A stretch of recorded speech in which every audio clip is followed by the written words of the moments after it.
Boas-vindas aqui a mais uma aula aqui no nosso YouTube. A gente vai falar um pouquinho sobre as estatísticas, um pouquinho não, vai falar bastante aqui sobre as estatísticas do Enem 2024.2. O Enem foi uma prova diferente, né? Desde lá da primeira prova, a gente já viu uma prova diferente das demais, já começou pelo marketing, né? Uma prova para testar a vocação e tal. No fim, a gente viu uma prova mais do mesmo, muito parecida com as demais, né? E a gente teve uma primeira prova, eu já vou direto para compartilhar a tela. Teve uma primeira prova, deixa eu ver se eu consigo. Aí, ó, prova. A gente teve uma primeira prova com uma questão mais jurisprudencial e com pouca doutrina. A gente teve 65% da. Isso é um 6, tá? Um meia. Opa. 65% da prova foi lei seca no Enem 2024.1, tá? A gente teve aproximadamente 29% da prova de jurisprudência, tá? Com isso, a gente tem 94% da prova já, salvo engano, tá? Então, 65 mais 94 vai dar 74, 94%. E os outros 6% foi de doutrina. Aqui na jurisprudência, prevaleceu teses de repercussão geral. Mas teve, aqui a gente também tem ADI, ADPF, ADC e as súmulas, STJ e STF. Tá? Beleza? Ok. A gente teve uma diferença essencial aqui para esse Enem 2024.2.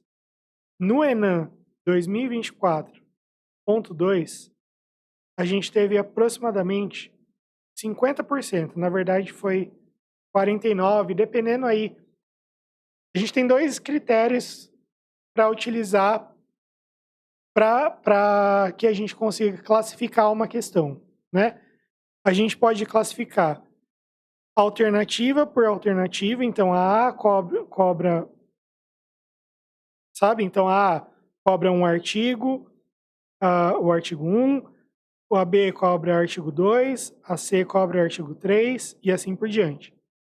A gente pode considerar que a questão toda cobrou uma questão de lei seca, ou aqui no caso, se cada um cobrou um dispositivo, 3 lei seca. A gente adotou esse segundo critério aqui. Então, por exemplo, a gente tem questão no Enem 2024.2, como a gente teve no Enem 2024.1, e tem lá 3 assertivas. Uma assertiva é um julgado do STF, outra é outro julgado, outra é outro julgado. Quer dizer que foram cobrados 3 julgados, né? Às vezes a gente tem aquele caso hipotético, grandão. Fulano praticou um crime. Qual é o crime? O crime X, crime Y. Então ele está cobrando o conteúdo de 2 artigos que falam de 2 crimes diferentes. Então foi esse critério que a gente utilizou. A gente teve 19% de jurisprudência e a gente teve 29% de jurisprudência e 21%. Tá certo isso? De doutrina, é isso. Tá? Então 79 mais 1, 80, mais 20, 100%. Então aqui a gente tem 100% nos dois. Então a gente teve, por exemplo, questão lá de direito penal, falando sobre criminologia. Tá? É um exemplo de um artigo de lei, de uma questão cobrando jurisprudência. Cobrando doutrina, desculpa. Por que eu estou trazendo essa aula aqui hoje? Porque a estatística ela tem demonstrado para nós que muita gente fala: eu vou estudar só lei seca e fazer questões. Eu vou estudar lei seca e fazer questões. Porque isso é o que se cobra. Bom, quando a gente falava de FGV de antigamente, FCC pode até ser certo, isso realmente dá certo. E lei seca, ela é uma parte importante, foi a maioria das duas provas.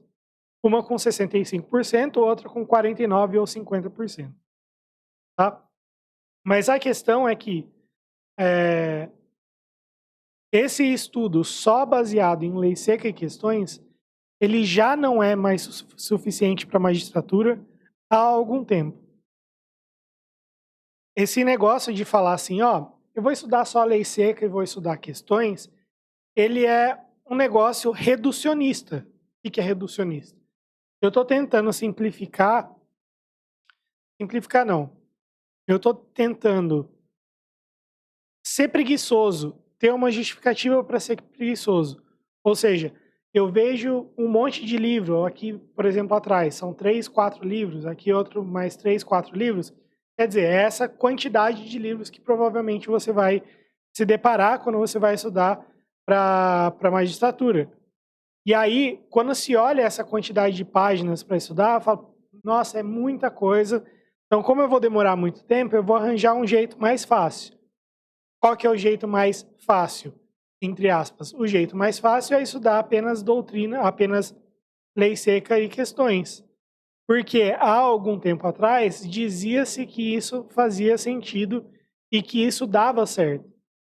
É possível que dê certo? É possível sim. Mas a gente tem aquela questão que a gente sempre fala. Você passa na primeira fase da magistratura, você vai se deparar logo com discursiva e sentença. No trabalhista, sentença trabalhista. No penal, sentenças civil e penal. Quer dizer que você precisa ter uma base anterior mais aprofundada para você conseguir lidar com essas fases escritas. Mas, independente disso, o ENAM 2024.1 já foi uma prova de que não é possível passar numa prova, chegar competitivo numa prova, sem estudar doutrina. Você precisa de um estudo aprofundado para você conseguir entender o que está ali na superficialidade. O que quer dizer isso? Quer dizer, quando eu leio uma súmula que fala que o termo inicial da prescrição em doença, súmula 281, é a ciência inequívoca da lesão, eu não sei por que fala aquilo. Agora, se eu sei da teoria da accionata, se eu sei do artigo 189 do Código Civil, se eu sei da discussão por trás dessa súmula, é muito mais fácil eu entender um enunciado nessa estrutura. Então, de nada vai adiantar você ficar lendo e relendo lei seca, se você não entende o raciocínio por trás de lei e o raciocínio por trás de súmula. Professor, mas não tem um monte de lei que é meio populista e etc., e é feita por motivo X, Y, Z? Sim, mas a maioria das leis, a maioria do ordenamento jurídico tem uma teoria por trás. E essa teoria vai fundamentar o seu entendimento mais aprofundado, o que vai te fazer dominar o conteúdo da lei e não apenas ficar repetindo fórmula ultrapassada. Outra questão, a FCC, que normalmente fazia provas, CESP, que normalmente fazia provas de concurso, por exemplo, eu já fiz prova FCC, salvo engano, TRT 15, lá em 2015, 2016. Fiz FCC também, TRT 6, em janeiro de 2015. Então, eram realmente questões que cobravam apenas conteúdo de lei. Então, assinale a alternativa correta. A linha a alternativa A é um conteúdo de um artigo de lei com alguma pegadinha. Às vezes eles tiram uma palavra, colocam uma palavra a mais, mudam um prazo. A B, outro artigo. A C, outro artigo e assim por diante. Então, não tinham tantos casos concretos para você analisar. A marca registrada da FGV é exatamente esse tipo de questão. Questão 1 é dessa forma. Questão 2, também um caso concreto. Questão 3, aqui é a prova tipo 2, que é a prova verde, tá? Só para vocês entenderem. Prova 3 também é dessa forma. Então, você vê que nas primeiras 4 questões eu tenho todos os casos concretos em que eu tenho que entender o raciocínio por trás aqui da anterioridade nonagesmal, da lei complementar para instituir tributos. Eu tenho que saber sobre o motivo do julgado de um julgado do STF sobre a isenção de servidores públicos para concursos públicos, e assim vai, né? Aqui é uma questão mais doutrinária, tem uma passagem no STF falando sobre as críticas ácidas, que é aqui a alternativa C, né? Alternativa C que está aqui. E eu perdi minha caneta. Alternativa C que está aqui, né? Então, essa aqui. Melhor usar isso aqui. Então, essa aqui, né? Então, tem uma passagem de um julgado escondido lá, falando sobre isso.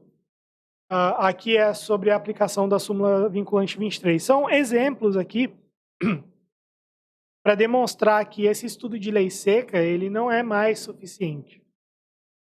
21% de doutrina quer dizer que ou você ficaria ali muito próximo de gabaritar todas as outras questões, ou você realmente precisava ter um conteúdo doutrinário aí para conseguir enfrentar a prova.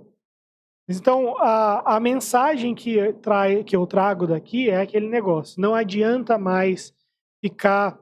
Nunca adiantou, mas agora é muito mais evidente ficar encontrando atalhos, tentando encontrar atalhos para não estudar doutrina, para não fazer um estudo aprofundado.